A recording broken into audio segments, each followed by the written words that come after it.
আমার বাসায় রান্না যদি খুব মজা হয়, আমার মেয়ে খেতে বসলে তার মাথা ঘোরে এবং চোখও ঘোরে।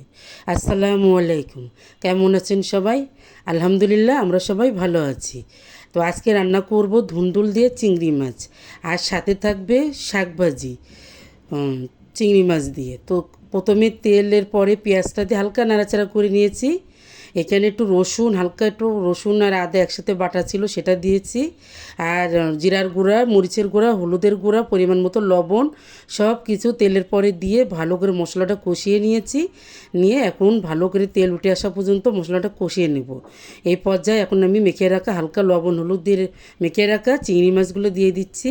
এখন এই চিংড়ি মাছটা এই মশলার সাথে ভালো করে কষিয়ে নেব। কারণ কি, ধুন্দুলটা আসলে সাধারণত কষানো যায় না, এটা দেওয়া মাত্রই এক পানি বের হয়েই তরকারিটা রান্না হয়ে যায়। তো এই জন্য আমি ঢাকনা দিয়ে ঢেকে দিয়েছি মাছটা সুন্দর মতো কষানো হওয়া পর্যন্ত। তখন এই পর্যায়ে দেখতেই পারছেন আমার মাছটা কত সুন্দর কষানো হয়ে গিয়েছে। এখন আমি কেটে রাখা ধুন্দুলটা দিয়ে দেবো। ধুন্দুলটা ভালো করে খোসা ছিলে আস্ত ধুয়ে তারপরে গোটা গোটা করে কেটে নিয়েছিলাম। তো এই যে এখন কী সুন্দর করে দিয়ে দিচ্ছি। আর এই তরকারিটা আসলে একটু মিষ্টি লাগে, এত মজা হয়েছিল মাশাল্লাহ। আমার মেয়ে তো খেয়ে একদম রীতিমতো হতভম্ব, মানে খুবই মজা হয়েছিল তরকারিটা। তো যাই হোক, এখন এই যে ভালো করে কষিয়ে নিলাম, সুন্দর মতো কষিয়ে নিয়ে একটু ঢেকেই দেবো, মানে এটাই আমার কষানো হয়ে যাবে, এক্সট্রা আর পানি দেওয়া লাগবে না। এই পর্যায়ে আমি একটু ঢাকনা দিয়ে ঢেকে দিচ্ছি। এখন আমি ঢেকে দিলাম, এখন তরকারিটা আমার হতে থাকুক। এখন আমি ঢাকনাটা উঠিয়ে দেখলাম, দেখছেন কতটা পানি বের হয়েছে। এটার এক্সট্রা কোনো পানি দেওয়াই লাগে নাই।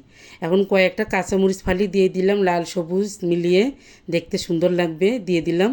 তা মোটামুটি আমার তরকারিটা শেষ পর্যায়ে আর 2-1 মিনিট পরে আমি চুলা থেকে নামিয়ে নেব। এখন আমি চলে যাব শাকভাজির জন্য। তো আজকে আমি শাকভাজি করব, কলমি শাক ভাজি। তো প্রথমে কড়াই বসিয়ে দিয়েছি, তেলের পরে পেঁয়াজ কুচি, রসুন কুচি দিয়ে হালকা একটু নাড়াচাড়া করে এর মধ্যে বাকিটা কাঁচামরিচ এবং চিংড়ি মাছ হালকা লবণ হলুদ দিয়ে মেখে এই পেঁয়াজের ভিতরে দিয়ে দিয়েছি। এই চিংড়ি মাছটা পেঁয়াজের সাথে সুন্দর মতো ভেজে নিয়েছি। নিয়ে আমি এখন এই যে কেটে রাখা কলমি শাকটা দিয়ে দিচ্ছি, মানে কুচি কুচি করে কেটে নিয়েছিলাম।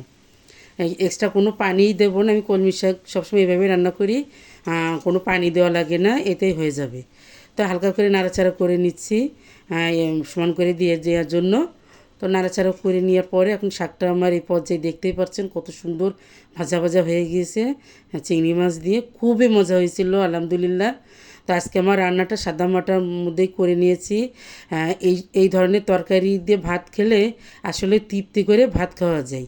তো কেমন হয়েছে আজকে রান্নাটা অবশ্যই একটু কমেন্টে জানাবেন আমার আপু ভাইয়েরা। অসংখ্য অসংখ্য ধন্যবাদ এবং ভালোবাসা জানাচ্ছি। আসসালামু আলাইকুম।